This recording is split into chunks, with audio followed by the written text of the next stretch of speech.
Okay, thank you. Let's try again.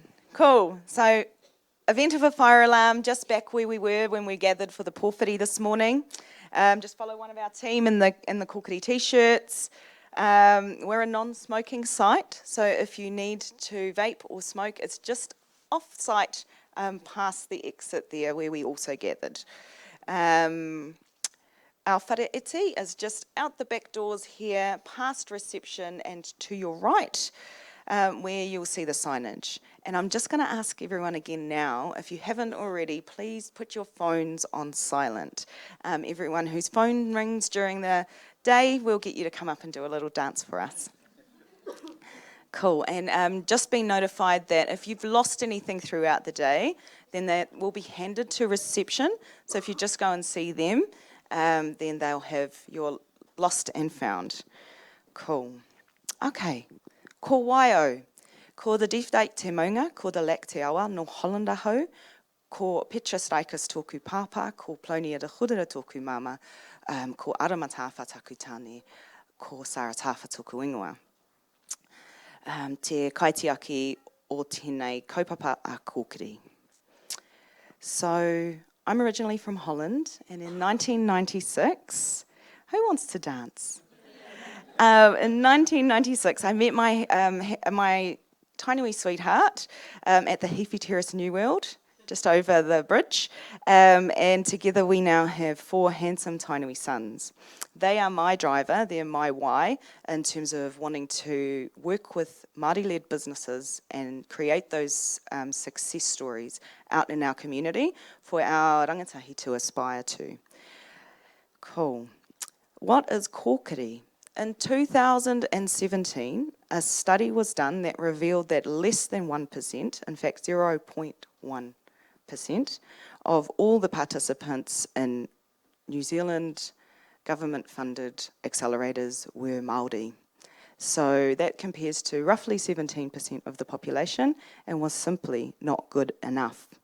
A group of visionary leaders came together and were determined to make a difference. In 2018, Kōkiri was launched to be that difference.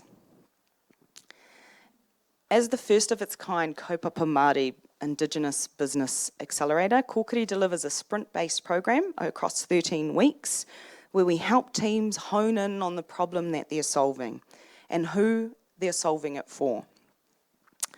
They want to validate. We give them an advisory board, we give them a business coach, we surround them with guest speakers and each other, all Māori entrepreneurs trying to develop a product and scale and grow. And who knows, maybe even launch a taniwha, our own version of a unicorn, into the world. All while being immersed in a values-aligned kaupapa Māori environment. And that environment, since 2018, has been here at Te Wānanga o Aotearoa. And I want to thank our rangatira, Joe Valenti, who joins us today. Ngā mihi. Also want to thank the rest of our wānanga whānau who always comes to support and tautoko us. Thank you. Very soon, you'll get to see firsthand the hard work and dedication that has led to some pretty sharp pictures by our whānau here today. And they will make it 44 Māori-led startups that have come through the Kōkiri program in the past 5 years. Those 44 businesses now turn over in excess of $10 million a year and employ more than 60 people. Those numbers are only going to grow. I want to start this beautiful event off by recognising the wonderful people, the forward-thinking organisations, the visionaries and leaders that have made today possible. I'm going to quote Brian Solis, who said, "Community is much more than belonging to something. It's doing something together that makes belonging matter." Supporting Māori-led startups to develop and grow is a kaupapa that will benefit many whānau, many whare, and many of our future generations. This kaupapa quite literally is putting kai on the table of whānau. So yes, what we're doing together it absolutely matters.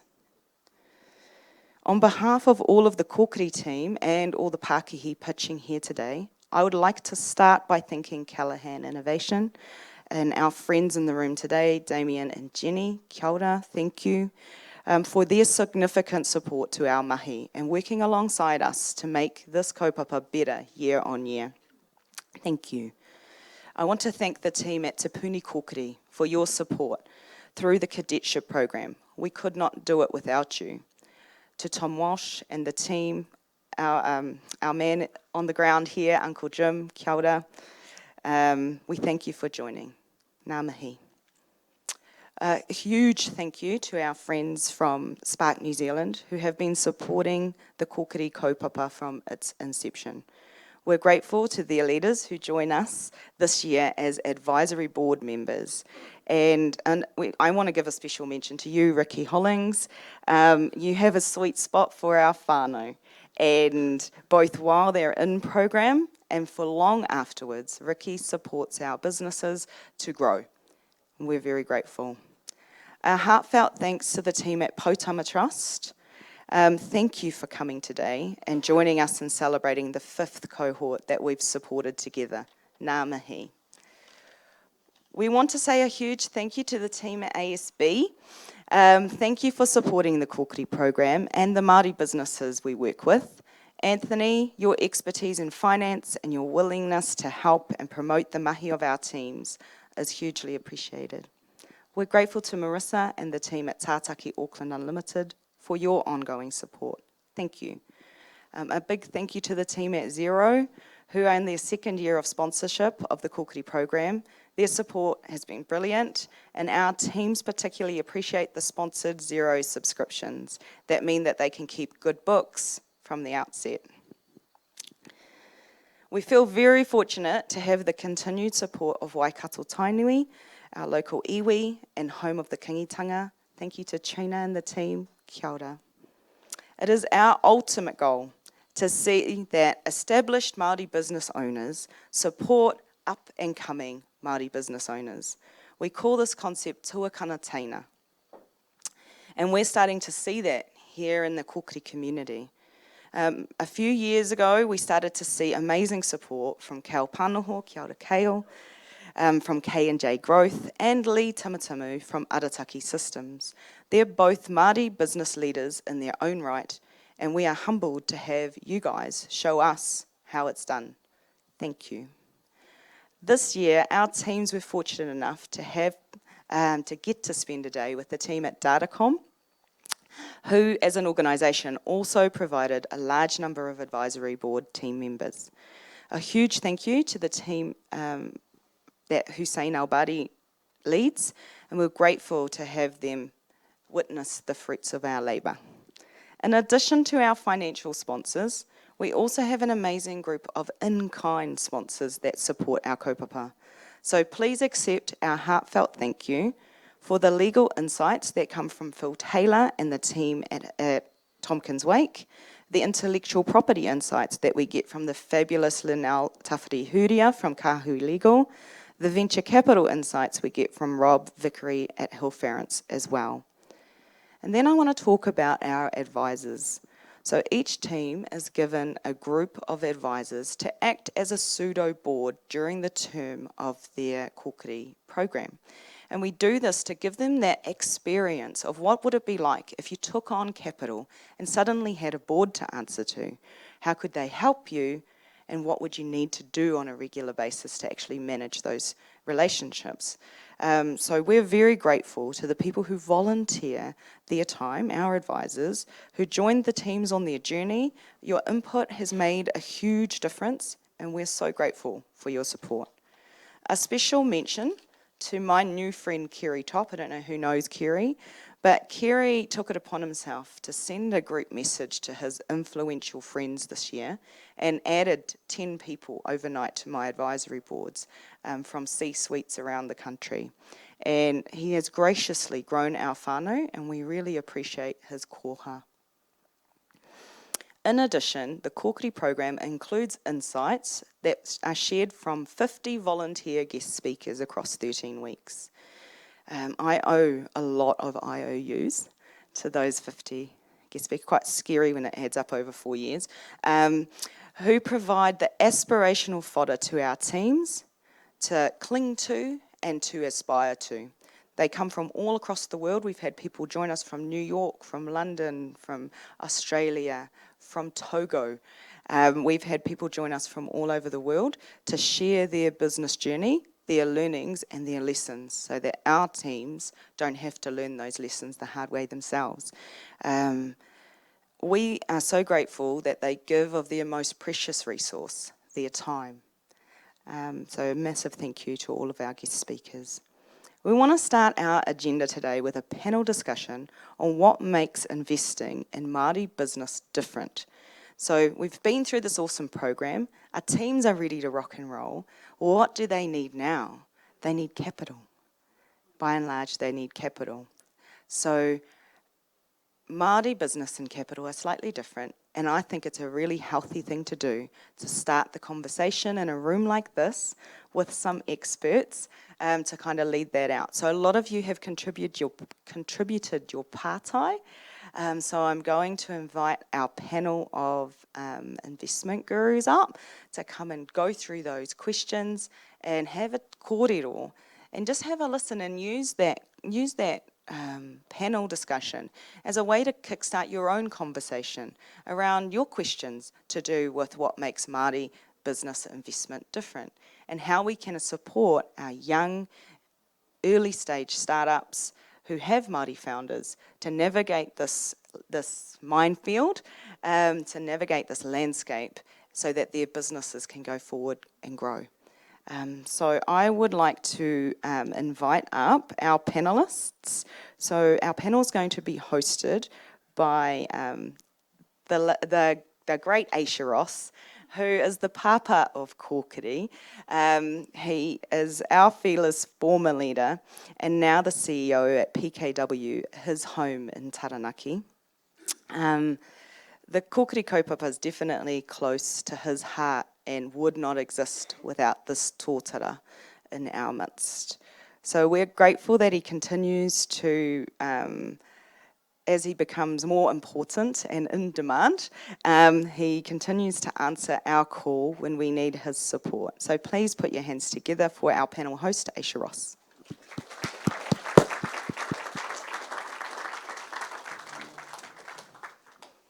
We'll also invite to the stage Sophie Wilshire, Mike Jenkins and Guy Royal, who are joining our panel today.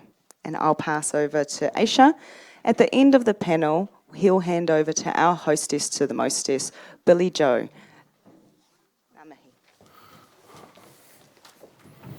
Ka pai au. Ka te ake tēnā tātou ko ui mai nei i te ata nei. Tēnā no hoki koe te tuakana kia pōiri mai tō tātou nei kamupene Māori, ngā whānau mo enei ata no reira tēnā koe. O te rā kia tātou, ko ui mai nei i tēnei wā oki ki te whiri kōrero e pāna ki te kōkiri nei. E tino mihi kia koe, Rob, hekurangi maunga, nau mai rau. Kia tātou ngā kai tautoko, Anthony, ASB, Callahan Innovation, Phil, great to see you here, Tompkins Wake, Zero, Spark, Ricky, Rhonda, tātou katoa ngā kai tautoko, e mihi mahana kia koutou i roto i tēnei kaupapa. E mihi tautoko kia koe e te tuahine e Sarah mō tima, hei koutou, hei rātou, o hei koutou te kaihoi o te waka nei o Kōkiri no reira tēnā koutou. Ko wai e tuaki au, hei Taranaki maunga, Aotearoa, ngā rua ine Ngāti Ruanui, Taranaki, Te Atiawa, Ngāti Mutunga, kia au, ko Ace Ross tōku ingoa.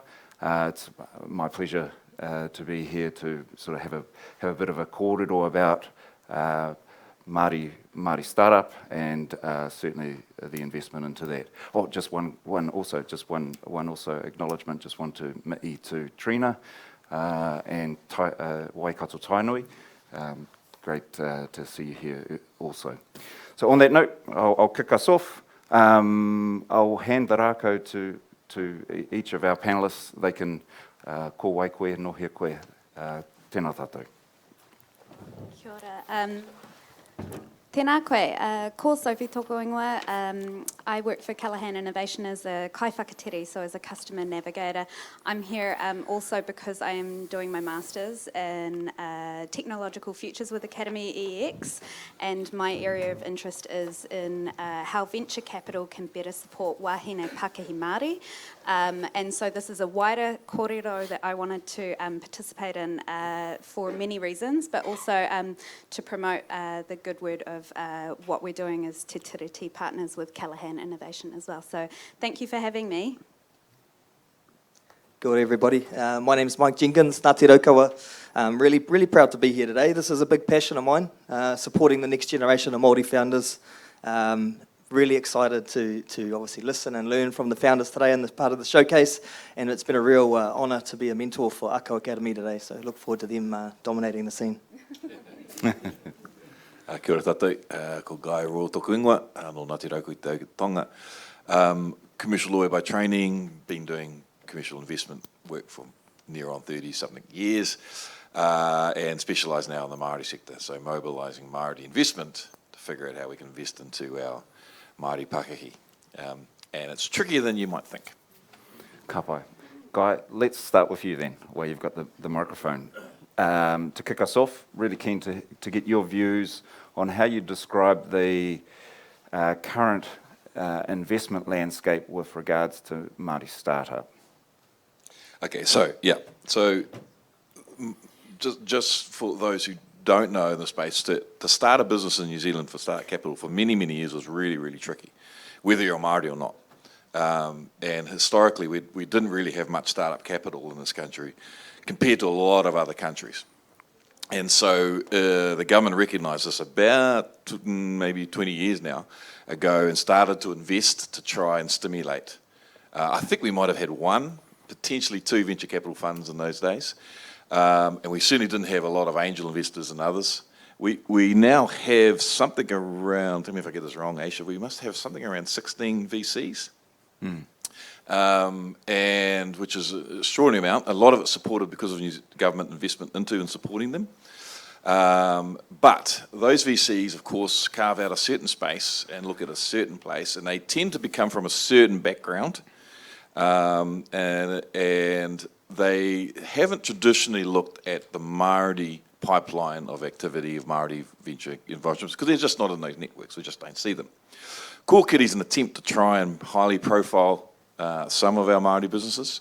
There are a number of the VCs now are spending time and energy working with Māori, but the reality is it's unless you figure out how to completely stand out, if you're a Māori business right now and you're trying to access capital, you've got to work really hard. You're going to have to work really hard because the reality is it's fundamentally still the same principle. It's who you know. It's all about networks. Do you have a view? Yeah, I was just going to add to that. I think it also depends on the phase and stage, in my experience. There's lots of money for proven business models, no matter who you are. If you're Māori, Pākehā, doesn't matter. But the real gap at the moment is pre-revenue, pre-seed, seed money, which I think is the ultimate struggle. And to enable you to prove an amazing concept on a global scale, that's the real gap. Ka pai. Sophie, thoughts? I am going to speak today because it is an auspicious day. We have actually launched the Arohia Innovation Trailblazer grant today with Callaghan Innovation.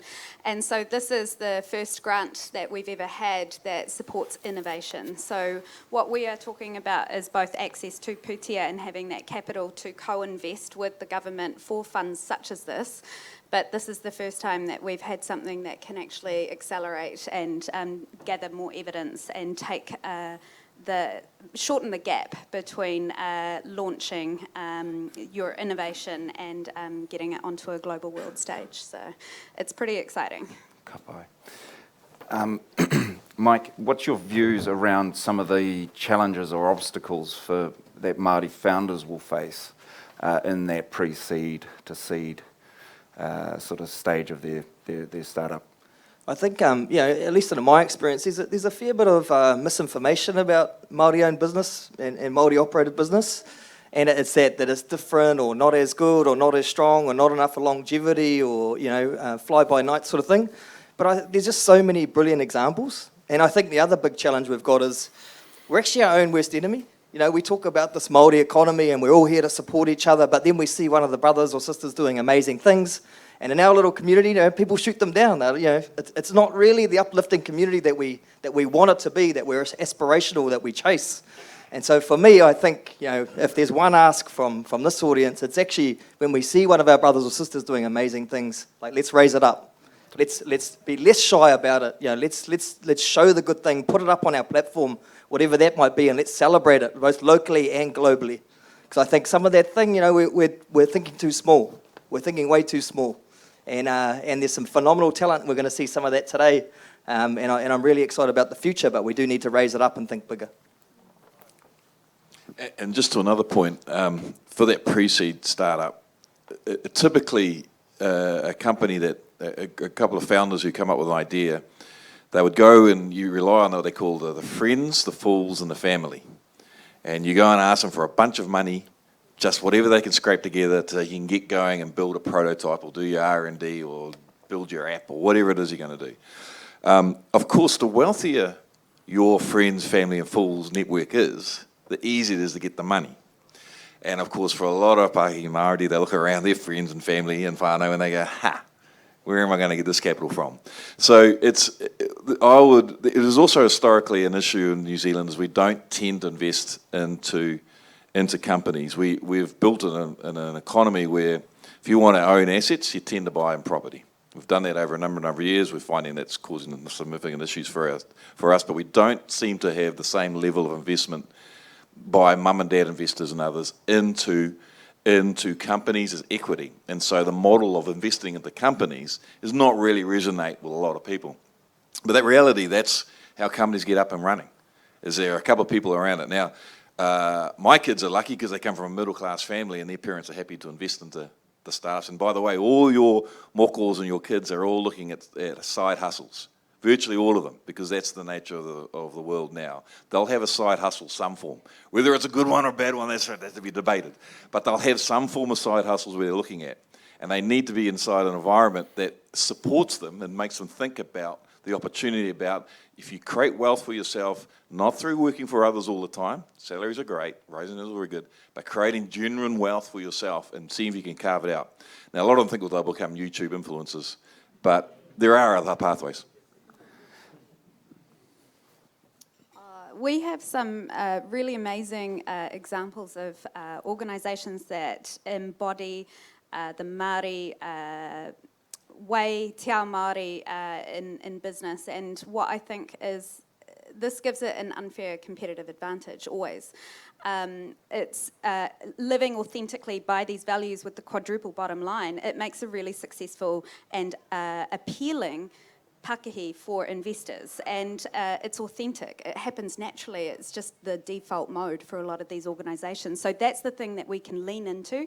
And the tall poppy conversation was actually raised earlier this morning as well by one of the participants today. So what I want as well is I want to tautoko that. I think we have a responsibility as an organisation and a society to actually remove that lens that we have been suspicious of. We also have a history of iwi investing unsuccessfully years ago, and they've been burnt by investing in high-risk ventures, and we need to actually challenge that and change that and transform that, and this is what's coming in the next 10 years. People are outgrowing that old mindset, and the whakama and shame has gone. And we've got future opportunities that we can kind of lean into as well. So I'm excited to see what the next generation are going to bring out as well and invest in it. Cool.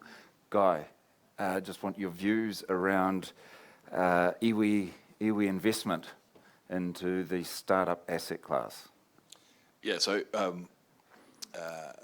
Toby's completely right. There has been some early stage investment. In fact, my iwi in South invested into a company and blew $6 million on a bit of waste transformation technology. It didn't really go anywhere. And that's been replicated a number of different places. So there's already a reticence around investing into startups from iwi.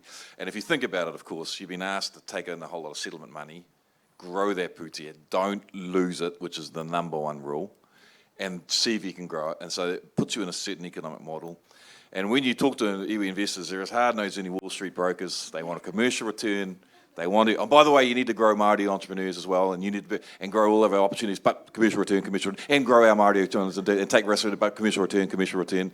And so there's this big tension where they go, this is why I'm saying it's not that easy if you're sitting on a commercial board of an iwi investor, and someone comes in a group, comes in with a startup idea, and everyone's going, you need to back your people, and you're going, yeah, but if we invest in the wrong stuff, we're going to get burnt, and then we're going to get told off for that. And so there's this big tension around it. The reality is most iwi groups, even the large ones, aren't really designed for this type of investment. This is rarefied air. This is really tricky stuff to get. How do you pick the right ones? How do you mentor them, grow them? This is the stuff that really most iwi commercial boards aren't really designed for. And my view is you should do it collective, either through some other VCs, or Hill Farrions, or the other ones, and then you go through specialised groups who know what they're doing. That's our view. What it doesn't deal, of course, is the ones that are all the pre-VC stuff. That's the pre-seed type of stuff. And where the Māori groups could do something really well is building models of support around all the programs that are getting done around supporting entrepreneurs and giving those programs support. Mike, keen to get your view as a serial Māori exit entrepreneur, or Māori entrepreneur that's had multiple exits. Just keen to get your view around your experiences of raising capital and the nuances that come with it. It's hard. I think that probably just echo some of the sentiment that we've heard today. It's raising money, particularly being from down here, is hard, and even more so if you're a Māori business, let alone being a Māori registered and operated business. I think it's a tricky environment, but I think the key thing is we need to be bold. We need to be more brave. Like I said, those companies, and we're going to hear some of them today, that genuinely have global from day one ambitions. We need to be brave and come out and say it. Let's not be shy and back away from the fact that there's a $2 billion addressable market for our opportunity. You're not going to get laughed at any other room by telling the truth. I think, so for me personally, it was hard. And again, in New Zealand, everyone wants a low-risk, safe business. It's really easy to raise money, like for my example at the distillery, when you're doing $55 million a year of annual revenue and you've got 230 staff. They're like, okay, there's a proven business over 10 years. That's a model that works. Now let's chuck some money in. But I think, so the biggest learning for me is I think we need to be more ambitious and we need to be more bold. I'm really excited hearing some of the kōrero today around the future of Māori investment. Whether it's from Callaghan, from the government, and or some new VCs that are coming out over the next couple of years. And so I hope that the opportunity to raise money is a little bit easier, a little bit more open going forward.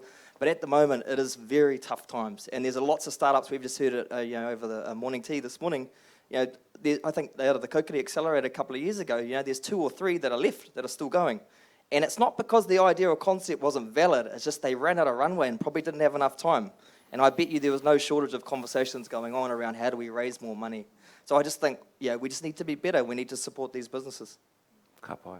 Sophie, what, in your experience in the space, what do you think are some of the pitfalls that Māori startup may sort of face, I guess, in terms of whether that's team dynamic, team structure, planning, what sort of, as they move through the early stage development phase, and then to potentially, raise capital.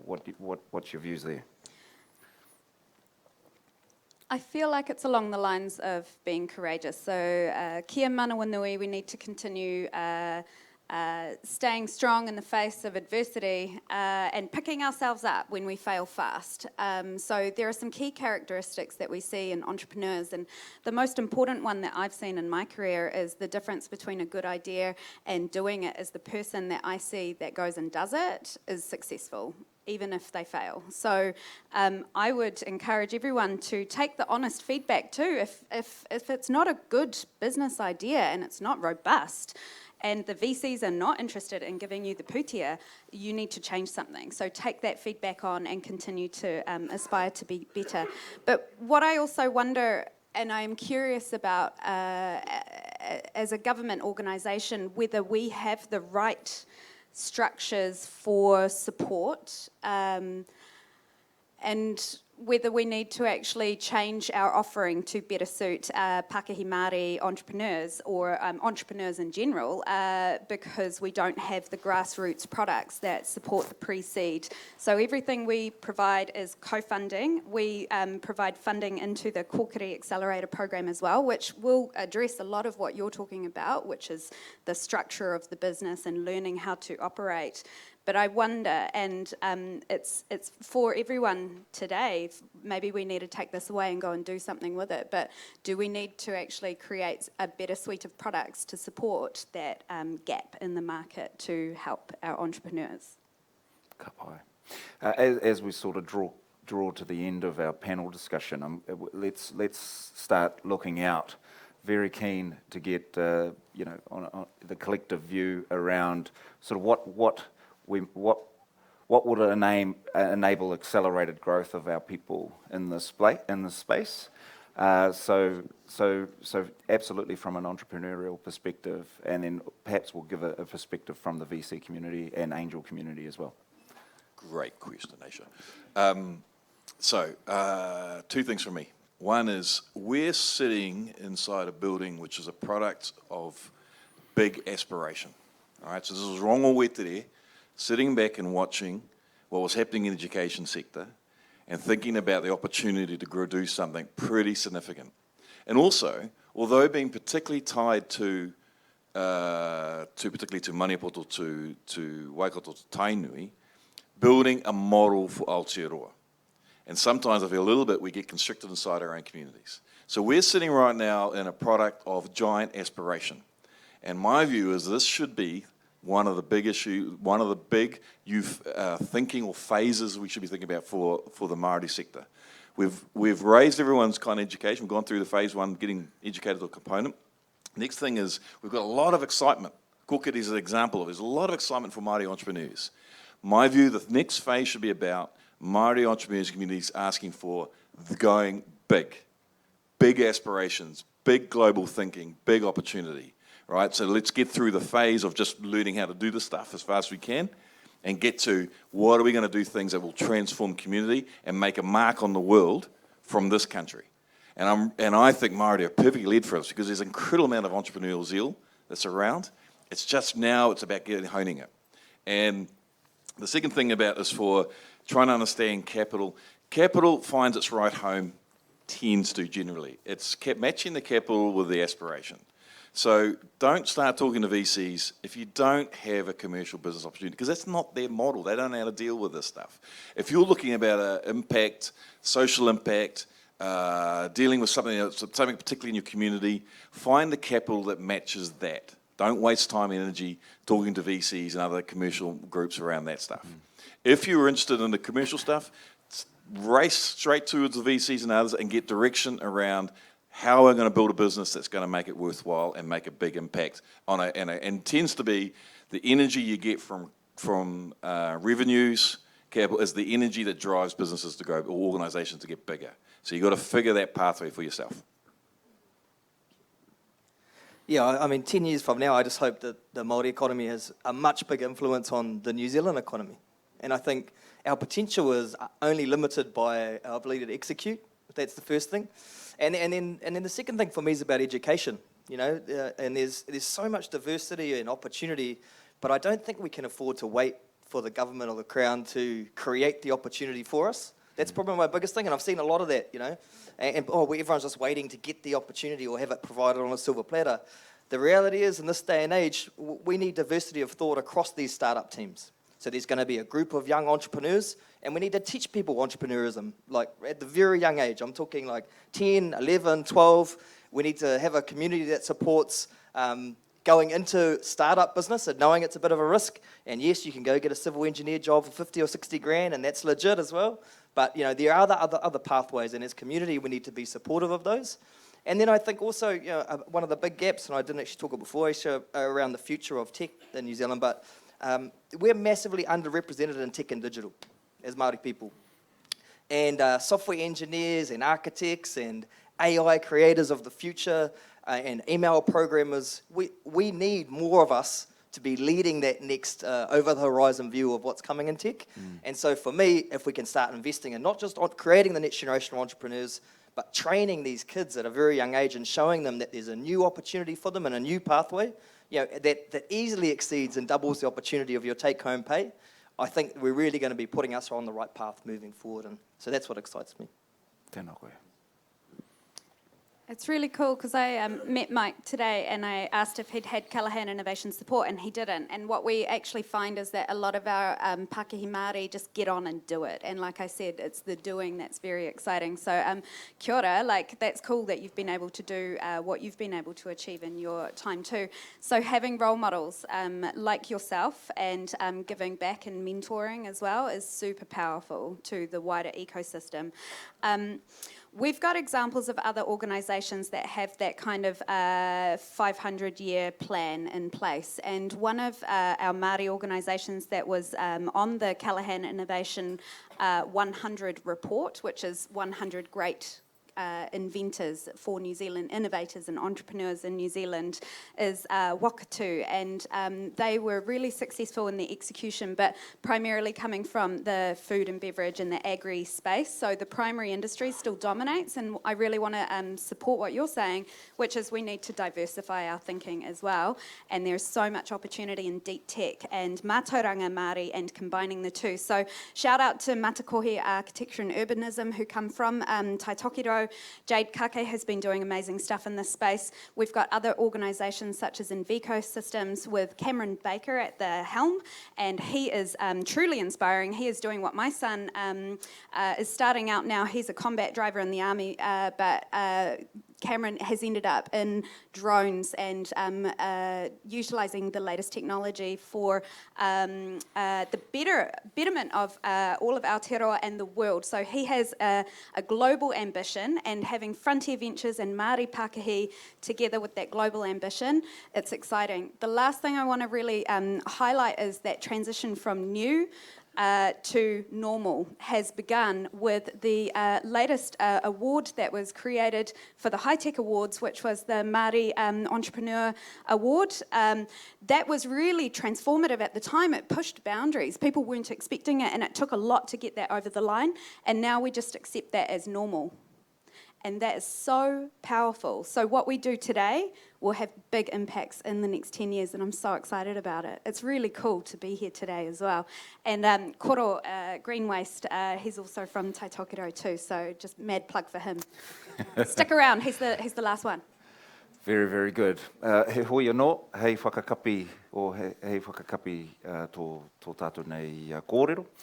Just really want to thank yourself, or all of yous, for your pukinga, for your mātauranga, so for your wisdom, and it's been a very thought-provoking kōrero, and I'm sure that those in the audience have certainly found it very insightful. So on that note, I will bring our discussion to a close, but and hopefully, and I hope that you've found the discussion very meaningful and purposeful. He hoi anō, hei whakakapi nei. I'll bring across our MC for the next phase. Yep, that's us all. Can get that way. But thank you. Yep. Malcolm, you were supposed to cue the music. No. Aroha mai. That's okay. Ka pai. Anyway, kia ora, Aisha Ross. Right on. Hands up for Sophie. Thank you so much. So many insights in there, and I agree with you about iwi, right? Been burnt. So how do we get that confidence back to instill and invest in our Māori Pākehī startups and entrepreneurs? And Mike Jenkins, wow, Movember, eh? Beautiful, like rocking the mo. But totally agree with you about the, tall poppy syndrome. When our Māori businesses are rising, we tend to kind of go, oh, better cut you down, little kumara. No, we can't do that. And Guy, I want to be your child. I want to be your child because you're going to invest in me. And my parents live in a caravan because I sold their house. I know, it sounds bad, eh? It's actually true. Anyway, but that's the cost. That's the cost of business, right? I'm an entrepreneur, still trying. But you go into business, and my advice is just vision, a fire, and you've got wads of cash, and you're just burning it. And until you feel good about burning that money, get into business. Anyway, kia ora tātou whānau.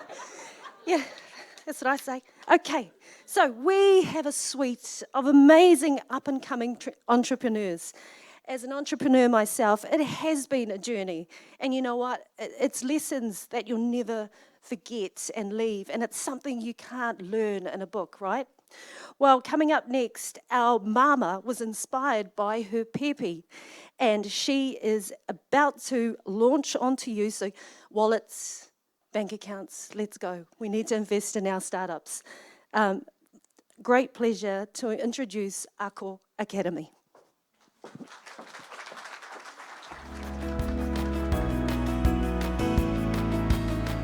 Tēnā koutou katoa, ko Natalia i tōku ingoa, he uri ahau no Te Aupōuri, no Ngāti Kuri me Ngāti Porou, he kai tohu ahau ki Ako AI. Kia ora, ko Waimahana te Waiahiru ahau, he uri tēnei no Tūhoi, no Ngāti Kahungunu ki te Wairua, no Ngāti Raukawa, ko au te kaiwhakahaere o Ako AI. So as a second language learner of Te Reo Māori, I experienced deep whakamā about not knowing my reo, and I basically sat in silence for the first 2 years of my language learning journey. And it wasn't until I had my first son that I began to speak reo with him and gain that confidence. And in doing so, I was able to get through that whakamā that I was experiencing. So from that, I began to wonder, how could we digitize that learning experience for other learners of Te Reo Māori who are also experiencing whakamā. Our business revolves around giving Te Reo Māori learners the tools to empower themselves and become confident with their reo Māori, and also to innovate and lead in the tech space as Māori. Eventually, we aim to use this technology to connect and work with other Indigenous cultures to help revitalise and digitise their languages as well. With Aotearoa's goal of 1 million Te Reo Māori speakers by 2040, we aim to contribute to the revitalisation of Te Reo Māori by innovating technology that promotes fluency retention amongst our reo Māori speakers so that our reo can be alive and healthy.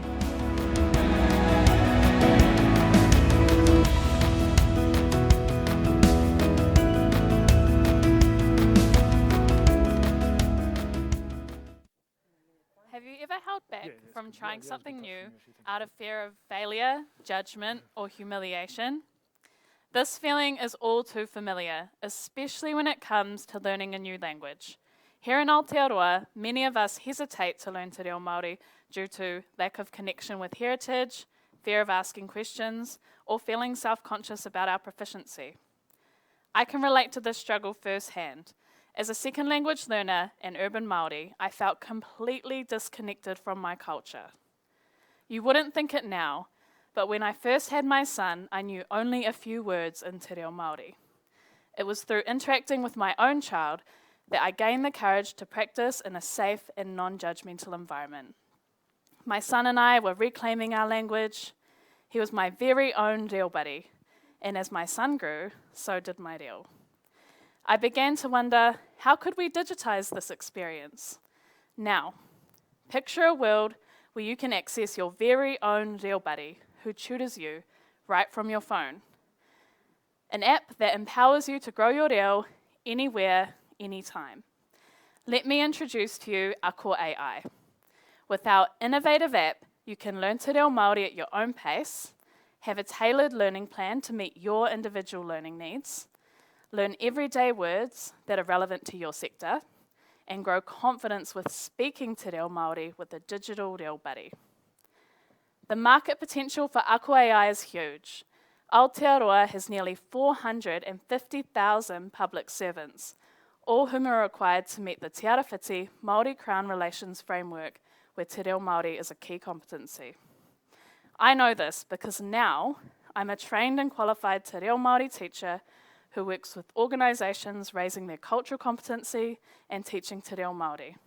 I went from not being able to say a word to working with large organisations. Ako AI stands out from the rest. There are others that offer digital solutions to learning te reo Māori, but Ako AI offers an entire suite, including a language learning program, pronunciation feedback, the ability to conversate in real time with a digital reo buddy, data analytics to track employee progress, and in-house support services. Having already established ourselves in this space through our services business, we have insight and understanding to this market, and thanks to the support of Kōkiri, we have made significant progress. Currently, we are focused on developing our UX and UI design before moving forward with our MVP. Okay, I have a request for you today. Ako AI still needs your support. Firstly, we've been offered a place on the GovTech Accelerator, and we need a sponsoring organisation. So if this sounds like something that your organisation needs, please get in contact with us. Secondly, become a developer or advisor on our team.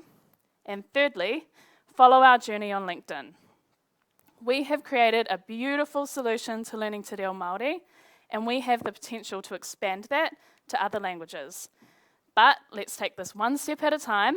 My heart's set on te reo Māori, and I want to get this up and running first. So, let's get Aotearoa to 1 million te reo Māori speakers by 2040. Let's build this app, and let's make a positive impact for Aotearoa for our future generations. No te rauro, nōku te rauro ka ora ai te iwi. No te reo, nōku te reo ka ora ai te reo Māori. Tēnā koutou katoa.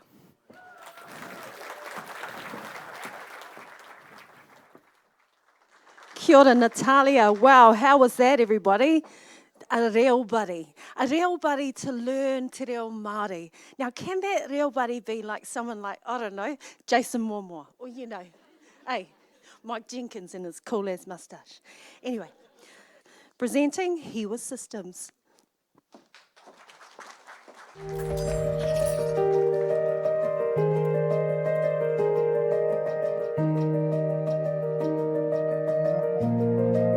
Kia ora, ko Hoani Matinga Tokoongoa. I'm the director and co-founder of Hewa Systems.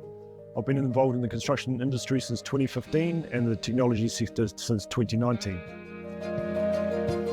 Hewa Systems is bridging the physical and digital world with cutting-edge GPS technology and mandatory PPE for greater oversight in health and safety and peace of mind across challenging work environments. Our goal at Hewa Systems is to design and create new versions and types of wearable location tracking devices which are easily adopted by the global working world employer market. As a 100% Māori-owned business, whānau and manaakitanga is at our core, and we believe our technology can help protect our people of Aotearoa working in harsh and remote environments.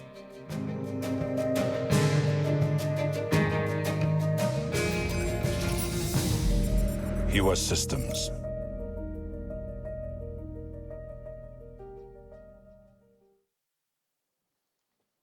Kia ora koutou. For far too long, the construction industry has been causing unnecessary fatalities and injuries. In Aotearoa over the past 18 months, there have been 36 deaths and 547 serious injuries in construction. That's just not acceptable.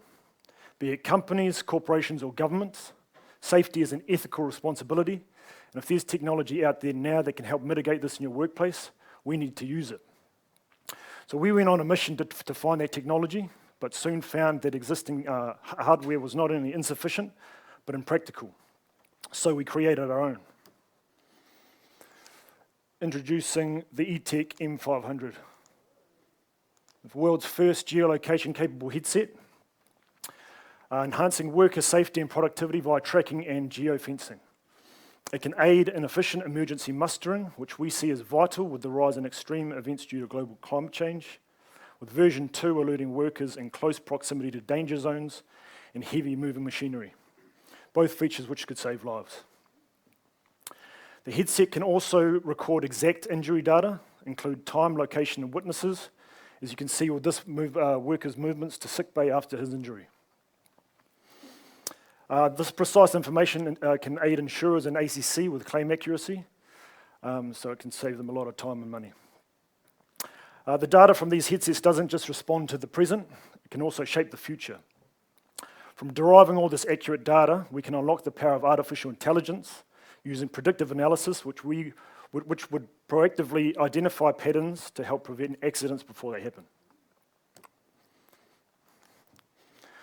Now, the market opportunity is huge based on employee numbers that wear MFPP over all industries. As of 2023, there's a $40 billion global market size, with $1 billion of that being in Australasia.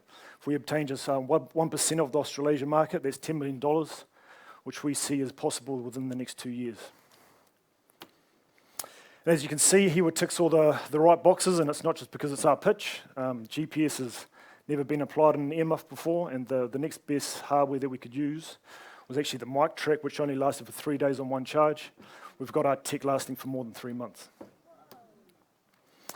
And with all these government agencies and partnerships, we can deliver 200 prototypes to projects in Aotearoa right now.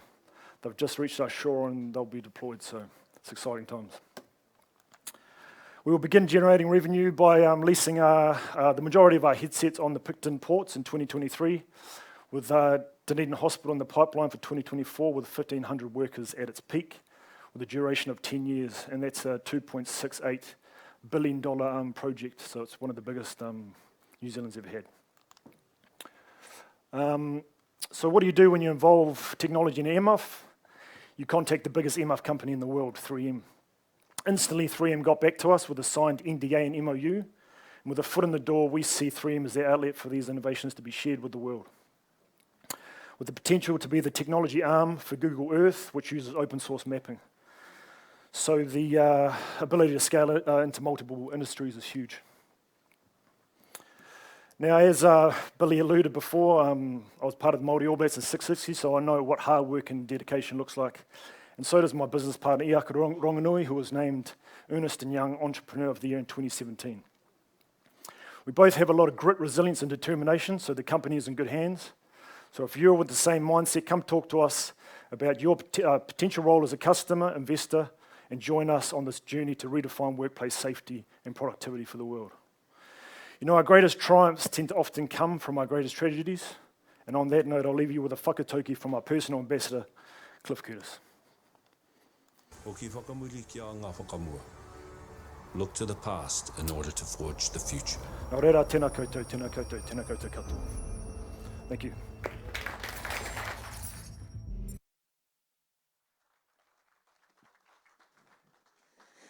Dropping Cliff Curtis in there, eh? Is he a chess board member? No? Not really hitting it? Okay. Hey, anyway, that was amazing, wasn't it? So flash. Anyway, Hoani's company... Oh, Malcolm, that wasn't my backup music. But anyway, we'll work on that, buddy. Me and Malcolm used to work at TVNZ when I was a journalist and he was doing promos. Look at us now. Hey, anyway, Hoani's company is also a finalist at the Māori Tech Matahiko Awards, and he's in the Pākahi Award category with Kale Panoho down the back there. He's amazing. He's one to watch out for. And someone else. Oh, there's a few of them. No, Billy Joe. No, anyway. I love you, Sophie. Look at that. Okay, I brought her along from Taitukato. Now she's down in Queenstown. We lost her. Anyway, up next we have an entrepreneur on a mission to share his passion, and he's going from strength to strength each year. Presenting the company, Jane Tech.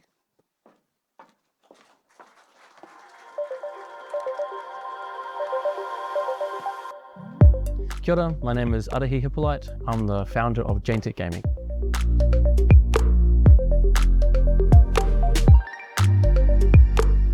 At Jane Tech, we play esports at high schools with kids to get them present and engaged. Once we've got them engaged, we teach them as much digital tech as we possibly can.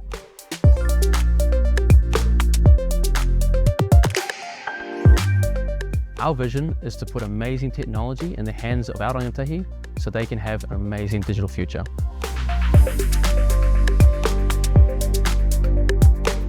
We started off with a crazy idea to put esports into high schools. Then we saw the need was so much deeper. Now we're on a mission to equip rangatahi with the tech skills they need for the future.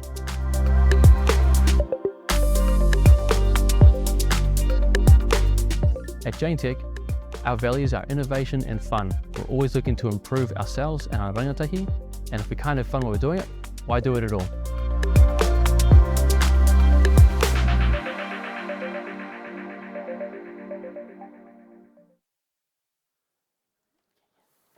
Let me ask you a question.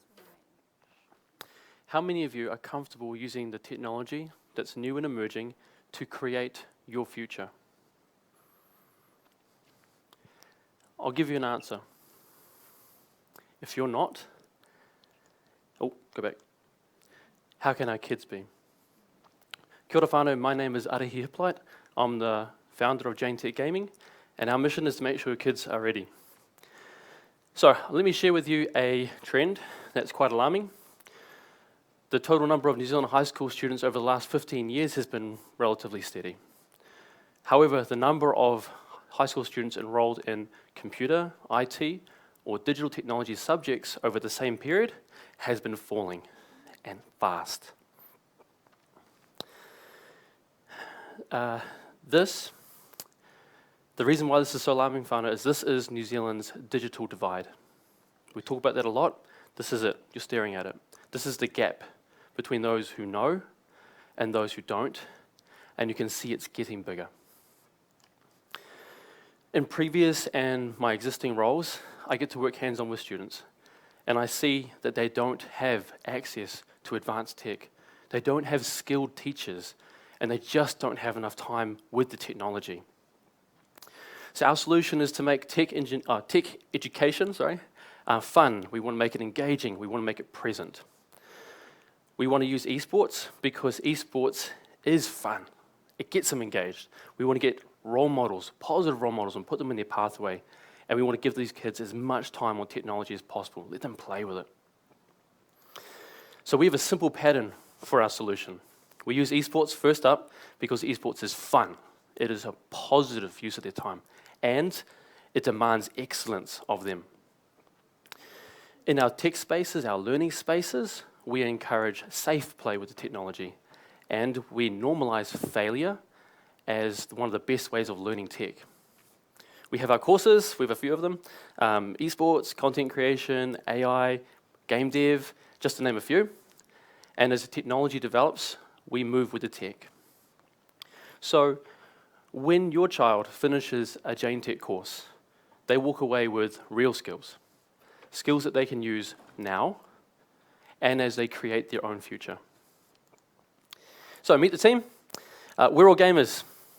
We all taught ourselves tech, and we had a ton of fun teaching ourselves tech too. We understand the journey that your students, your children are going on in digital technology because that was our journey as well. That's why we're best positioned to be leaders and supporters for them as they start on their digital technology pathway. So what's our goal? What's our aim? We want to double the number of students in digital technology pathways. That number, down the bottom, it's a big number. It's a very big number. But that number also represents our gap, the students left on the other side of the digital divide.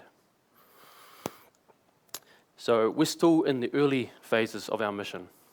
We started 2 years ago with just 15 students at a single high school, 15 students a week, sorry, at a single high school. Now we're at just under 200 students across 4 high schools. We're doing pretty good. We're still growing. We are a social impact business. The schools that we work with pay us what they can, and we are grateful. We are ready to grow. We are ready to grow our reach, and we are ready to grow our impact. If you work with students and you want to have impact in their lives, reach out to us. Let's have a conversation. Together we can bridge the digital divide and ensure our kids are the builders of the future. Thank you.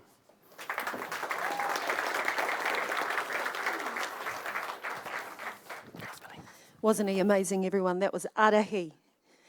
Now, he's going to really inspire kids out there. I don't know a lot about technology, but what I do know is, buddy, I'm signing up my kids and sending them to you. Who else wants to do that, for the next 3 years? Wow.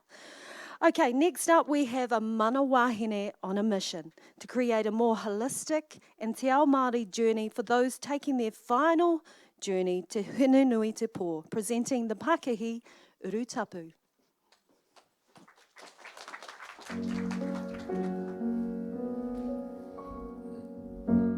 Mō kau ki runga tamaki ki raro, ko manga toa toa, kei wainga nui. Ko pare hauraki, ko pare waikato, ko te kaukauroa o Pātetere. No Ngāti Mani o Putoa hau, ko pānea roa tōku ingoa. Ko au te pauhere o Urutapu. Urutapu offers a natural burial alternative that provides sustainable and culturally appropriate funeral services, utilising the woven kōpakitu pāpaku, flex casket. The core of the business lies with the kōpaki. It's made up of aho. Aho means genealogy, whakapapa, line of descent from the gods. There are thousands of strands of aho weaved together to make a whiri. This forms the taura, or the backbone of the kōpaki. The whenu or whenua are strands of harakeke. Whenua means land or placenta. This is the DNA of the kōpaki. Like the kōpaki, we acknowledge our divine whakapapa to the gods, and so kaitiakitanga of Papa Tuanuku is very important to myself and Urutapu. We also acknowledge the importance of revitalising the kōpaki in these modern day times.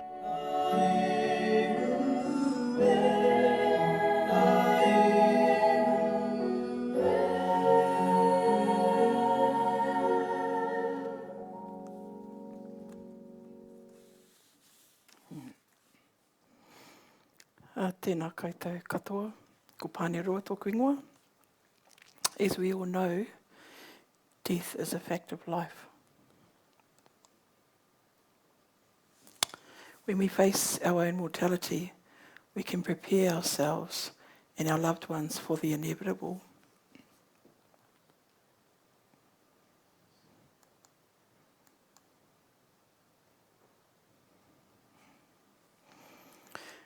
When there is an unexpected death within the whānau, the trauma is intensified by the financial burden. The key to eliminating this burden is in the planning. Urutapu offers a natural burial utilising traditional Māori, Māori knowledge. Within this knowledge are indigenous protocols that we uphold. A kōpaki is a sacred woven mat that envelops the body. This knowledge hails from the ancient art of weaving.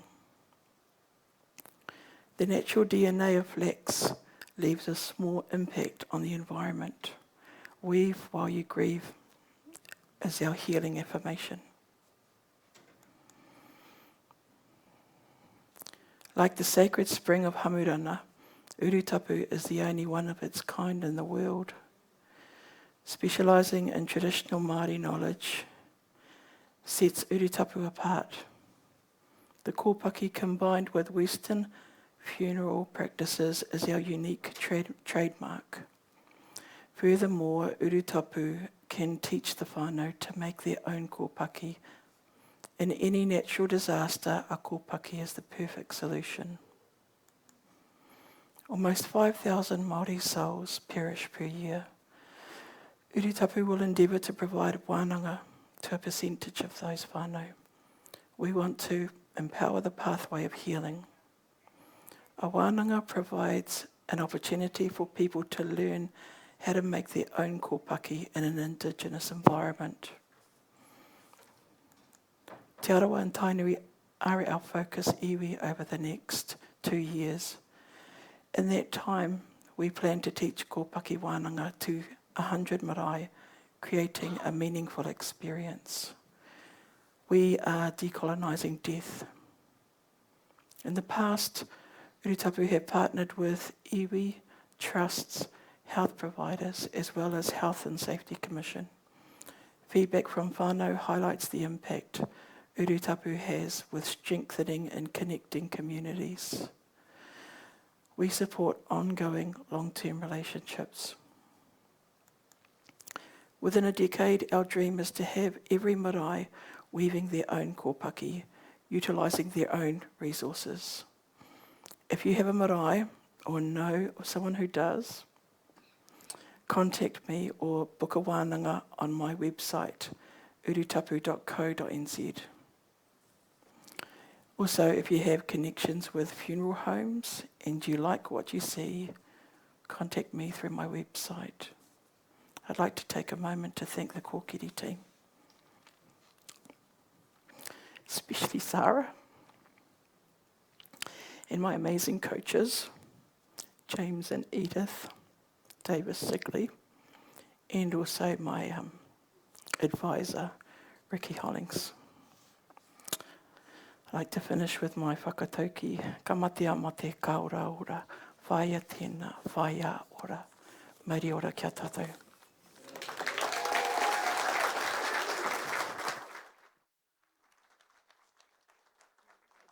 A tāhua, a tāhua. Ngā mihi pānia, your mission is going to leave a lasting legacy, and as you said, decolonising death, wow, and bringing back our Māori traditions. And if you're dying to see, there we go, dying to see her later, talk to her about our Pākehī. It's called Mum Jokes, and my kids aren't here, and I'm loving it. Anyway, moving on. We have a mum and daughter duo. They're my favourite. I've got a cutie pie. She's 15. I'm so glad to be down here. I live up Taitoka. Anyway, we love mum and daughter duos on a mission to transform organisations around Aotearoa, and they're using our founding documents as tools of the trade to create transformational change. The Culture and Design Lab.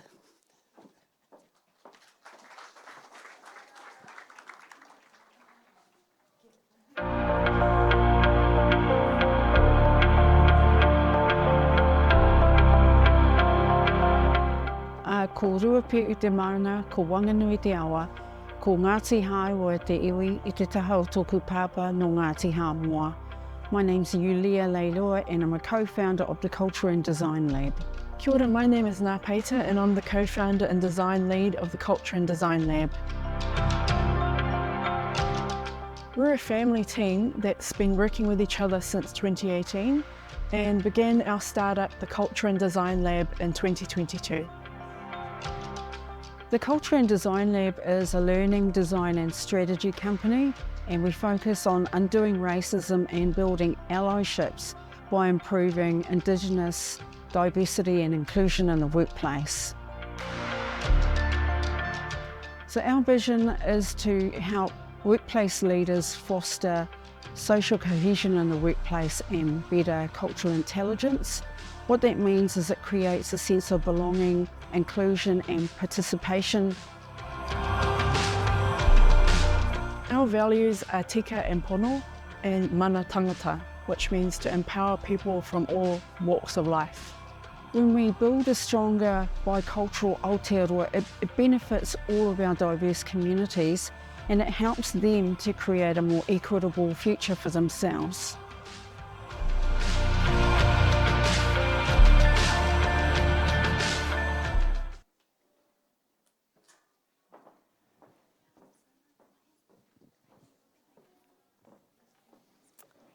Kia ora and talofa. Today I want to address a major obstacle to diversity, equity and inclusion in Aotearoa, racism. Racism is deeply rooted in our power structures and workplaces across the country. Not surprisingly, only 22% of Māori feel comfortable being Māori at work. To combat this, we established the Culture and Design Lab using Indigenous learning, strategy and design to foster belonging and inclusion in the workplace. With my 36 years experience in Māori and Pacific media and communications, I've seen firsthand how systemic racism determines where we live, our jobs, our health and our prospects for advancement. Our mission is to empower Pākehā leaders to become agents for change. Developing cultural competency, though, can be challenging. The lack of it can disempower people and weaken company culture. This can then lead to disengagement among excluded employees. We need to ask ourselves, how do we prepare for the increasingly diverse workforce that's coming over the next 5 to 10 years? And how do we transform and disrupt the current system?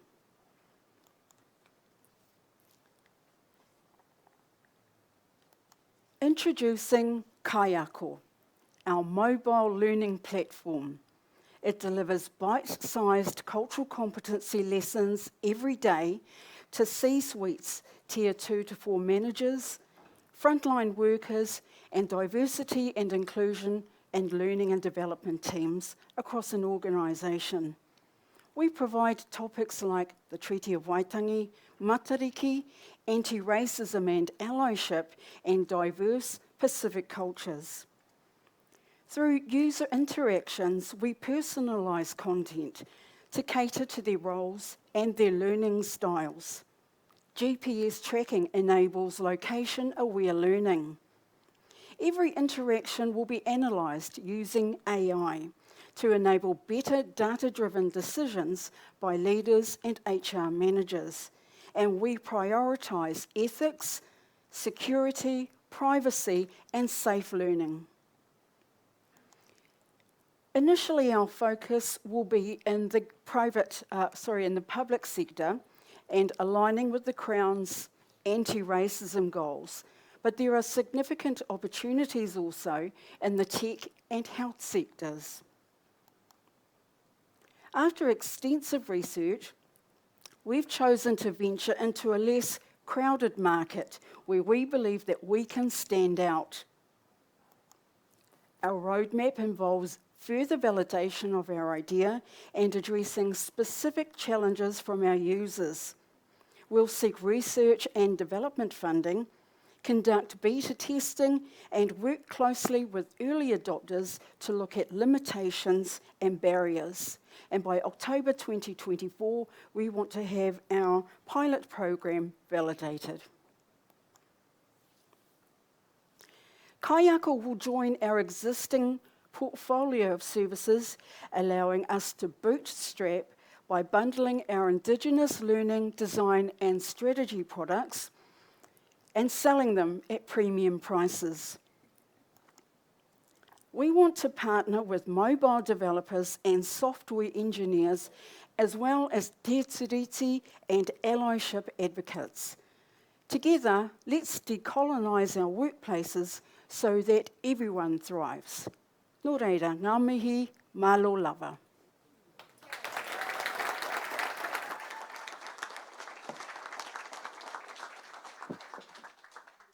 Beautiful, beautiful, Yulia. Yulia and I worked together at Māori Television, didn't we? You can tell which one was more professional, eh? No, you weren't supposed to laugh at that one. Sophie, hurt my feelings. Anyway, we're going to have a bit of an interlude, waiata, with Te Waiora Culture Club. Oh, where did it even come from? Kapahaka. It's not Culture Club anymore. So I need her app. Anyway, and then we'll have a kai, because you're really scared to be skinny. Hey. Anyway, kia ora. It's an actual fear.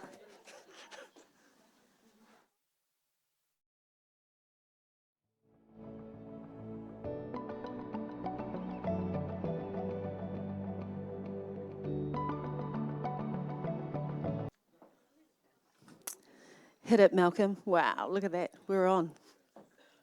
How was that, Kai? Wonderful. Everybody needs a pork chop at lunchtime. Good old hangi. Anyway, so we went from Yulia's and Ngā Peter's Pākehī, and we're going from racism to now recruitment.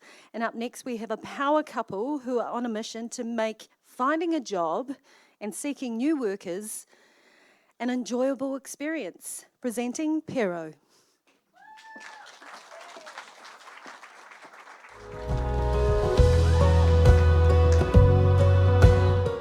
Kia ora, my name is Raquel Harris and I'm one of the co-founders of Pero. Kia ora, my name's Lee McLeod and I'm also a co-founder of Pero. So we're a recruitment platform that pairs organisations and talent through the power of video. We help job seekers who usually go unnoticed in the recruitment process by giving them a voice. We also help organisations find staff for their customer-facing roles. Storytelling is a part of who we are, and our platform enables people to showcase themselves, tell their stories and promote their values. I've seen firsthand the barriers involved with accessing employment, and I think that people have so much to give, and most of the time they're actually not given that opportunity to present themselves. And I don't think that CVs should be the sole basis for judging someone's potential. So we're really passionate in actually removing those barriers to participation to allow for more diverse people to come through.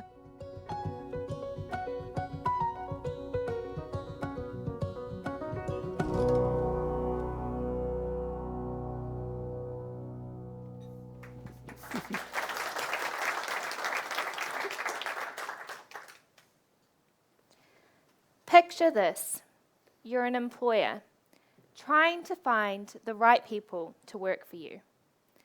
Despite spending time writing up job ads and posting them on Seek, LinkedIn, TradeMe, you just find yourself getting lots of written CVs that don't quite match what you're looking for.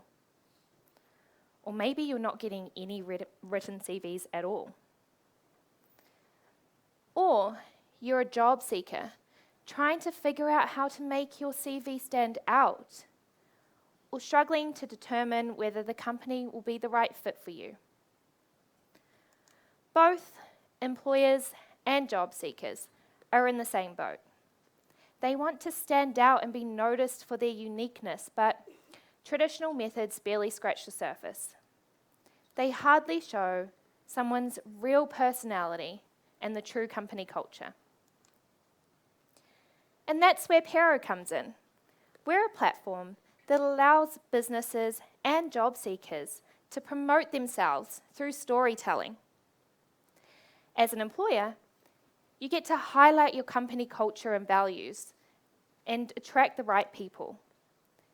And as a job seeker, you get to express your personality and show employers what makes you special. And we do it all through the power of video. We're focusing more on the people rather than the process. We're swapping out paper for videos, and we're prioritizing those soft skills. All in 3 simple steps. You just set up your profile, list or browse the jobs, and get pairing. This can be done from anywhere in the world, from your laptop or phone, without having to write up job ads or rewrite CVs that, let's be honest, ChatGPT's doing for us. Right now, our competitors swamp you with lots of applications that often don't match the role.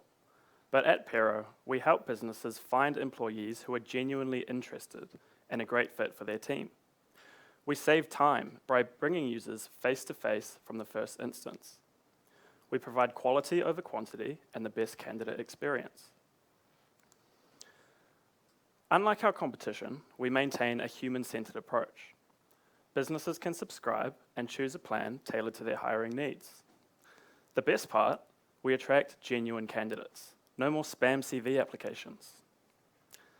For an affordable subscription, businesses can subscribe, they can access our platform, and pay based on the jobs that they post. As businesses make more job listings, we expect to see significant growth. Right now, we're targeting the hospitality, retail, and tourism industries, customer-facing. And with the help of our pilot customers, Trinity Hospitality Group and Culprit, we're excited to launch next month. We're also so excited to share that we've developed and tested our minimum viable product. We're developing our platform right now, and we're launching next month. We're on the hunt for our next pilot customers, and we're looking to grow our team, scale our operations, and refine our platform. We have an awesome team of experts that have been backing us throughout our journey. Some of you are here today. Thank you so much. We've appreciated everything you've done for us. And of course, my name is Raquel Harris. I'm the co-founder and CEO of Pero. Raquel is our fearless leader. She connects everybody through her visionary approach, reinforced by her background in operations. And I'm Lee McLeod, also a co-founder of Pero and the CFO. Lee is a skilled accountant. He's our logical thinker. And he's our analytical powerhouse. To top it off, he's a national athlete. We are a power couple.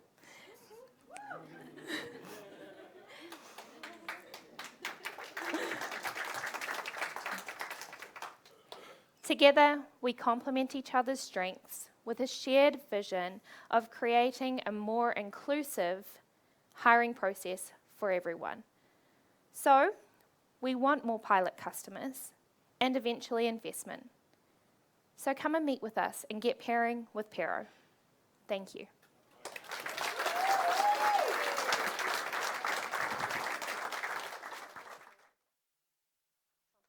Awesome, beautiful. How amazing is that? Sending a video instead of a CV. Flash guys down here in Aotearoa. Okay, so up next we have a man on a mission to bring joy and happiness to those who may be suffering with mental unwellness, with his novel idea that's now downloadable on the App Store, presenting My Meka.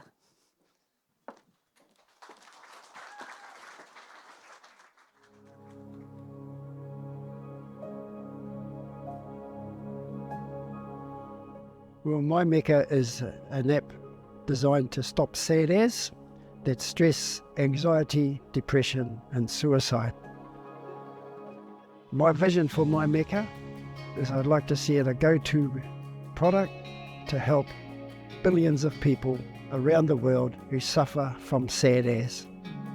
Well, as one who's suffered these symptoms and being on the floor, just wanting to die, I found a solution, a very simple solution that got me up and moved me away from the danger zone. And I want to be able to pass that simple solution on to others to help them avoid suicide and even getting into that situation in the first place.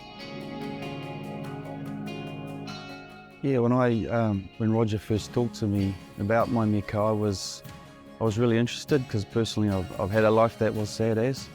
But then when I used the app and I saw its power, I just had to get involved. I had to invest and join Roger.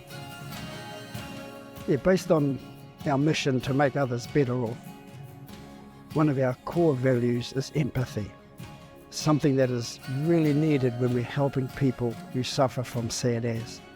We also want to have integrity. We want to have a business that is honest and genuine, that people can trust, and we'll be able to help more people by exhibiting those values. One particular comment that was made by a user who was in a straitjacket to prevent him from killing himself, when I showed him the principles of My Meka and how it worked, he was so blown away. He came back and said it was like a solar panel, that during the day it collected the light, and when it was dark he could turn the power on.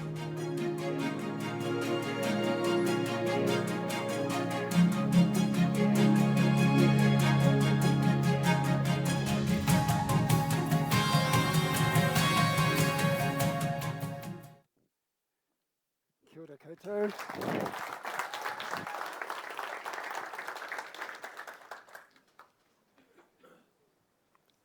Have you heard of the human devastation syndrome? It's an indescribable tragic trauma and grief that can be heaped upon an individual.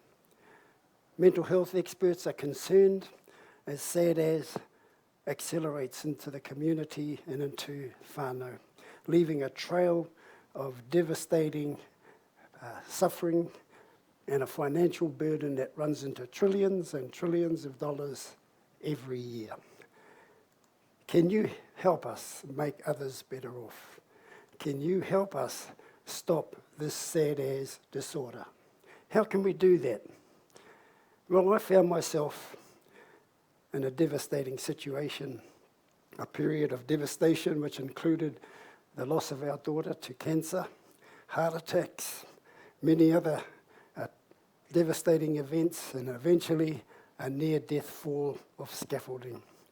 I found myself on the floor, suffering in silence, just wanting to die.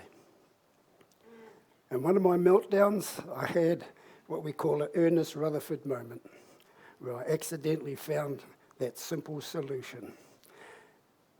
In a state of that meltdown, I went up, grabbed this big envelope, it ripped open, and these posters fell out on the floor. I looked down and there was Jonah. Haven't played for a while. Anyway, I kept looking and there was Richie and Dan. These posters disrupted that negative thoughts and emotions that I had inside me. And it gave me some inspiration and empowerment that I can't really describe. So I rushed around collecting things that had the same effect on me. And then I began to putting them into a collection. And so during my dark, sad moments, I'd be up at my collection, just building myself up. After a period of time, I started to feel resilient when I encountered different things. And I thought, wow, this could help a lot of people. So I thought, shall I write a book? No, too hard. Shall I be a coach? No, too hard. I know, I'll make an app. What? Too late. I scribbled it out on a bit of paper, how it would work. Then I taught myself PowerPoint. And voila, I created my Mecca. It works just like an app on PowerPoint. So I was able to give this to developers to copy and code for me. It was at that time that I met that man in the straitjacket. And he was having a meltdown moment. And he saw this shoebox of photos. And he thought, what did that fella tell me again? I'm going to try it. So he walks up, doesn't work. Doesn't work. Picks up, boom, it worked. He found a photo of his premature baby in his hand. Bang, it hit him. Did exactly the same as me. Started rushing around, collecting things that had that same impact on him. And I've got to tell you this. One time, he was having a breakdown. Well, not a breakdown, but he wasn't a good space. And it was just the time when Colin Meads died. And I was there and he was downhearted, and I said to him, bro, I said, if Colin Meads was standing here, what would he say to you? Oh, I don't know. What would he say to me? He'd say, smash the mongrel, bro. And he'd go, yeah, it's a bloody mongrel, all right. Sorry for that, but yeah. But that became our catchphrase. Whenever he was down, I'd just say, smash the mongrel. Now, to some people that might sound yucky, but when someone's down there, they understand what that means, that it is described as a mongrel. So 7 years later, where is he? I was hoping he'd be here today, but unfortunately, well, not unfortunately, he had a job for the Canterbury District Health Board, and he's just been promoted to the National Health Board as an advisor to psychiatrists. What an amazing journey that was for that man. What about my Mecca? what was its journey? Well, this year, yes, I finally did it. After all the scrimping and scraping and knockbacks, the rejection after rejection, embarrassing moments, robbing Peter to pay Paul when Peter's got no money, Paul's ringing, and that's my mecca time for me. Yeah. So it's on the app stores. I nailed it after all that time. You heard that it was described, well, yeah, what is my mecca like? Well, you heard that it was described as a solar panel. It's also been described as a glory box, a toolbox, and the Christchurch Press called it a treasure box for your phone.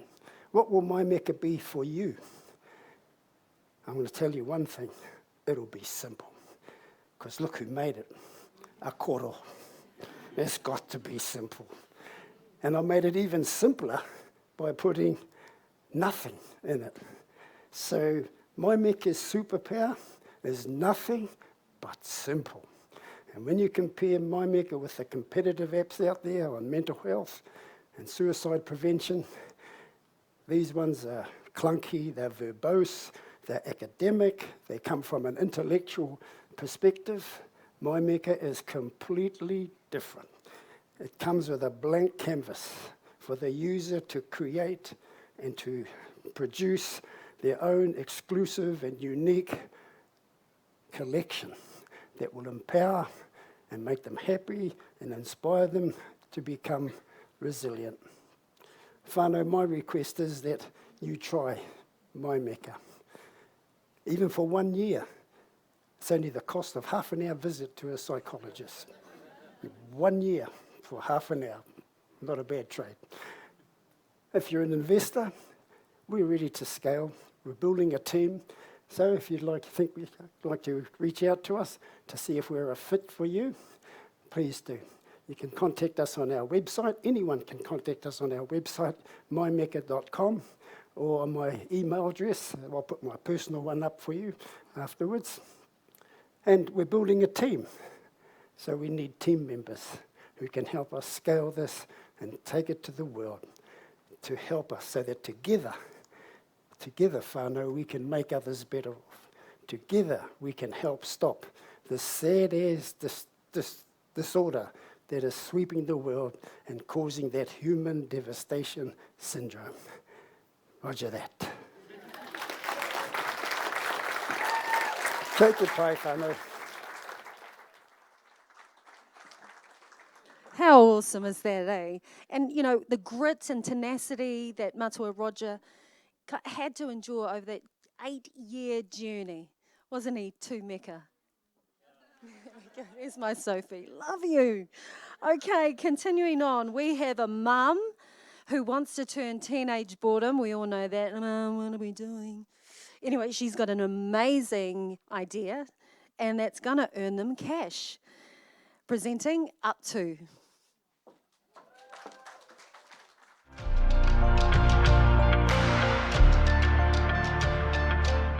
Kia ora, I'm Ange and I'm the founder of Up To. So Up To, we create a platform to help rangatahi find fun, support and opportunities in their community and online.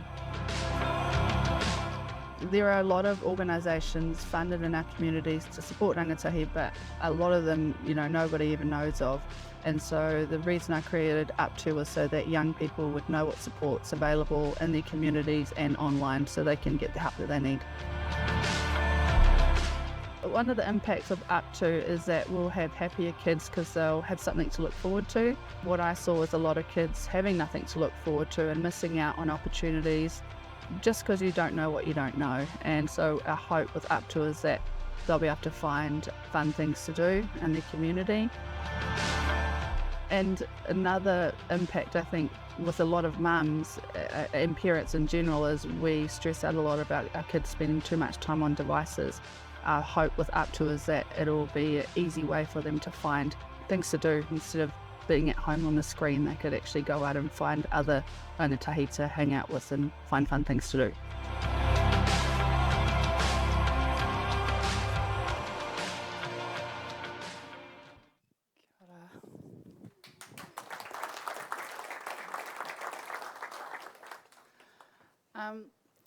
So, if you're a parent, you understand the struggles of trying to get your kids off screens.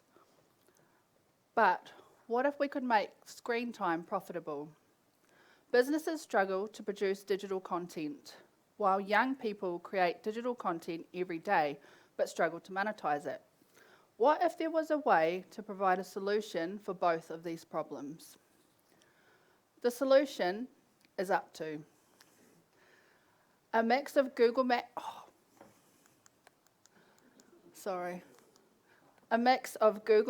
and TikTok, Up To brings two communities together. Up To allows young people to promote businesses, products and services by creating and sharing short videos to earn money. Up To is an impact enterprise. We harness the skills of young people by offering an innovative digital marketing solution to businesses. So, how does it all work? Meet Tyson. As a member of Up To, he has his own discount code. Nui Nai, the backpack brand, registered their product on Up To for $300 a year. Tyson can create content to promote the product on his own social media channels. Whenever someone uses his code, they get a discount and he gets paid. Up To charges a subscription fee to premium business listings, and we take a commission off all sales, which is divided between Tyson and Up To. Why pay $10,000 for one influencer when you can have an army of skilled creators promoting your business? Thanks, Tyson.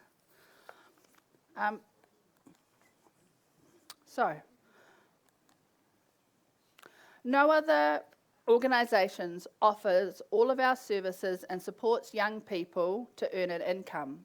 In 2022, UB College research found that content creation can add $17.5 billion to our GDP and support 131,000 jobs. With 9 out of 10 rangatahi wanting to be content creators, Up To supports them into an exciting career. So, Up To's digital platform is live. Mahuki, a division of Te Papa, owns shares in Up To. We have over 1,600 registered members, of which 60% are Māori and 21% are Pacific Islander, who have all contributed to our over 220,000 views on TikTok. So, where to from here? Our major focus for the next 12 months is signing as many businesses and content creators as possible. Up To is very much about supporting our future generations to live their best lives. We are also creating a physical Up To in New Plymouth. If your organisation wants to support a space that helps address the digital divide, with Māori being one of the worst affected, Māori, Pacifica and migrants, please come and see me. Kia ora.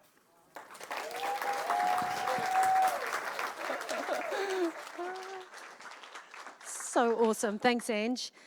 She really does solve another problem for us with teenagers, and I'll be signing up and sending my kids to her as well. Look, this has just been so productive, eh, whānau? Amazing.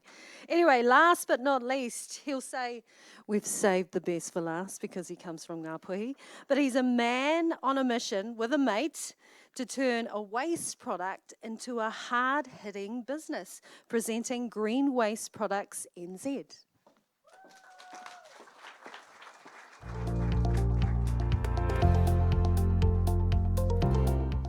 Kia ora, my name is Koro Carmen and I hakapapa to Hokianga.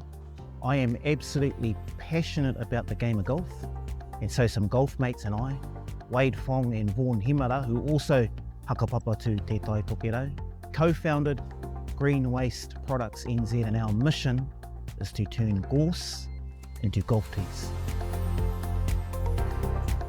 So it all started in October 2021, and I'm walking up the 13th fairway at the Kaikohe Golf Club, and I'm rummaging through my front pocket looking for a cure-all, you know, one of those throat lozenges, and there's a heck of a lot of stuff in there. So I whip it all out, and when I open my hand, I'm absolutely horrified to see a palm full of plastic and wooden golf tees and golf tools. And it was at that moment that I thought, how do we remove plastic from the game of golf? And what do we replace it with? So our vision is to turn New Zealand pest plants into everyday products that replace the plastic equivalent. So our why is to heal the planet and humanity by removing as much gorse from the ecosystem as we can, and by removing as much plastic from the game of golf as we can.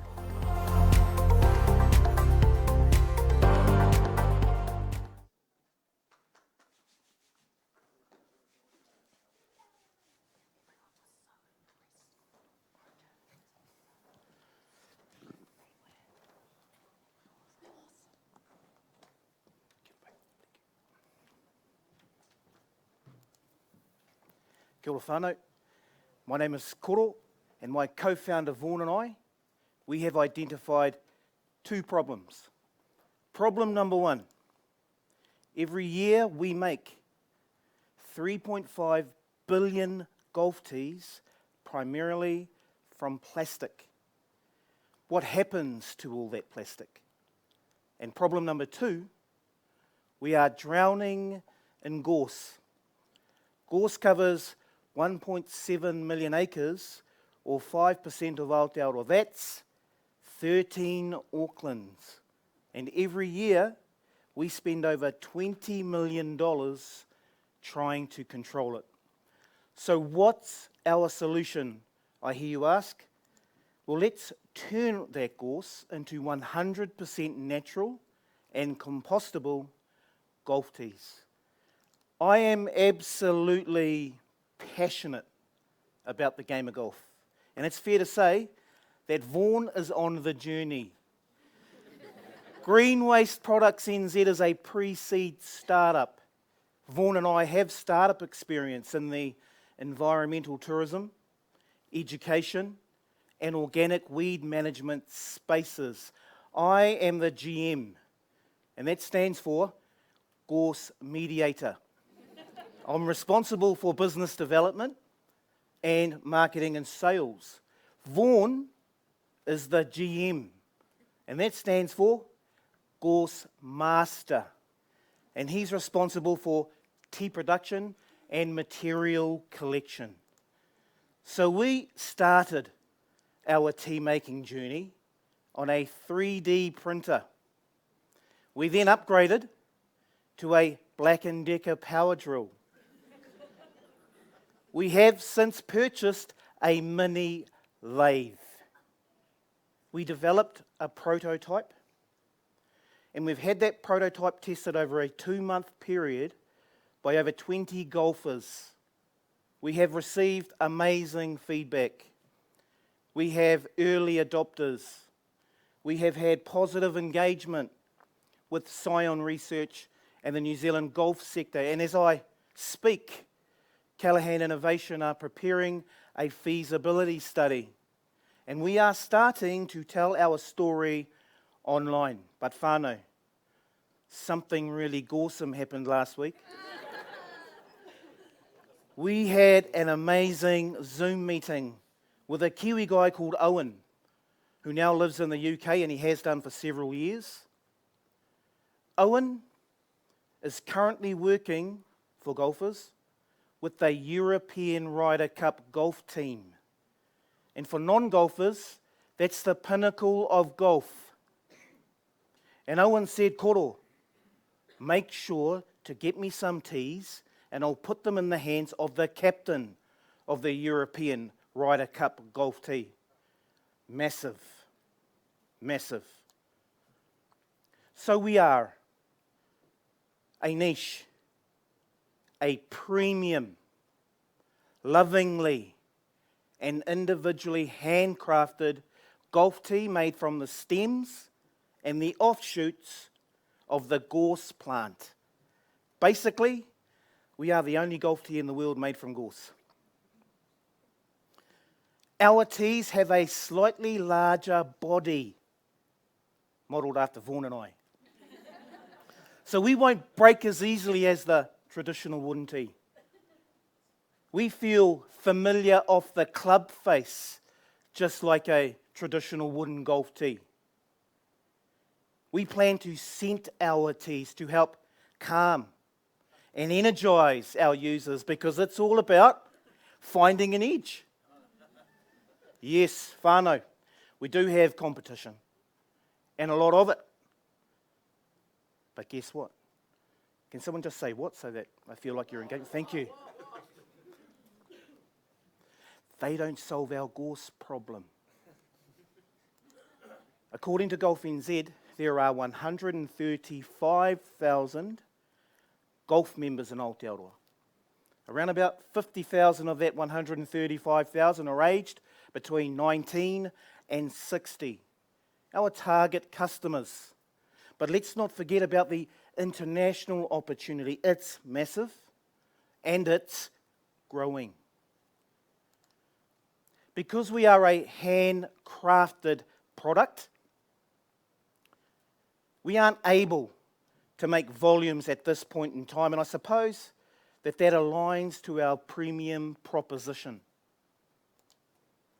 Whānau, meet our amazing Kōkiri program advisors, Des Top, Kerry Top, Simon Lovett, who's in the audience today. Raise your hand, Simon. There you are. Thank you, mate. Leaders in the golf, the tech and innovation, and research and enterprise spaces. And they have said, we are happy to advise you post-program. And all I am going to say is thank you for believing in us, Des, Kerry and Simon. We appreciate it. Whānau, so what's our plan? Okay, well, our plan is to brand awareness, create and grow brand awareness, and develop systems in years 1 and 2. We want to grow our numbers and our partners in years 3 and 4. We want to explore the international opportunity in year 5. But whānau, plans change, of course. And so, we would like to scale. And if there's anyone out there who might be able to help us scale, we would be very interested in having that conversation with you. But last night, and of course this afternoon, I'm happy to advise that we have launched a Pledge Me campaign to raise $22,000.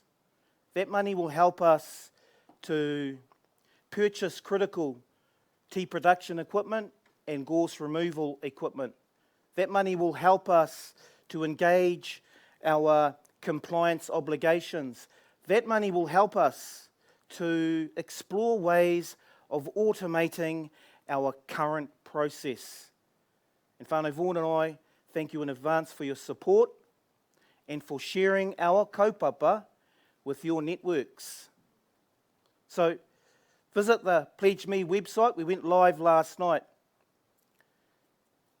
Type in TEES, T-E-E-S, and donate, share. We appreciate it, whānau, but let's start changing our landscapes one gorse golf tee at a time. Kia ora, whānau.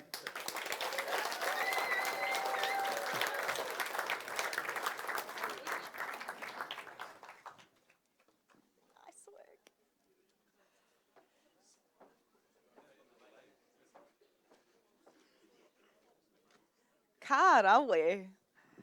All right, I hope you've enjoyed it as much as I have. I'm immensely proud of the presentations pitched here today. What an incredible display of talent, innovation, and entrepreneurial spirit. I want to thank Billy Joe for hosting our event today. You're fabulous, and we love you. Our heartfelt thanks to all of you who have taken the time to be here with us today. I'm I really want to encourage you that we're just about to wrap up, but we'll be moving everyone out into the canteen where you'll have an opportunity to mix and mingle and connect and provide some feedback to our teams. They would be excited and stoked to connect with you, so please do that. I'd like to make a special mention now to my team, Shani, Ashley, Amy, Ian, who's not with us here today, his beautiful wife Talia, who made everything so spectacularly beautiful, and Deja. And to all our team coaches, ka nui te mihi ki a koutou katoa. Ka nui te mihi. It is only through their passion, their aroha, their love for their work and for their teams that together we can achieve so much. So thank you for joining us, everyone. I'll invite all of our teams to come up because we're going to close out with a little haka. And I will just close out with a karakia. Kia whakairi a te tapu, kia wātia ai te ara, kia turiki whakataha ai, kia turiki whakataha ai, humie, huie, taiki e.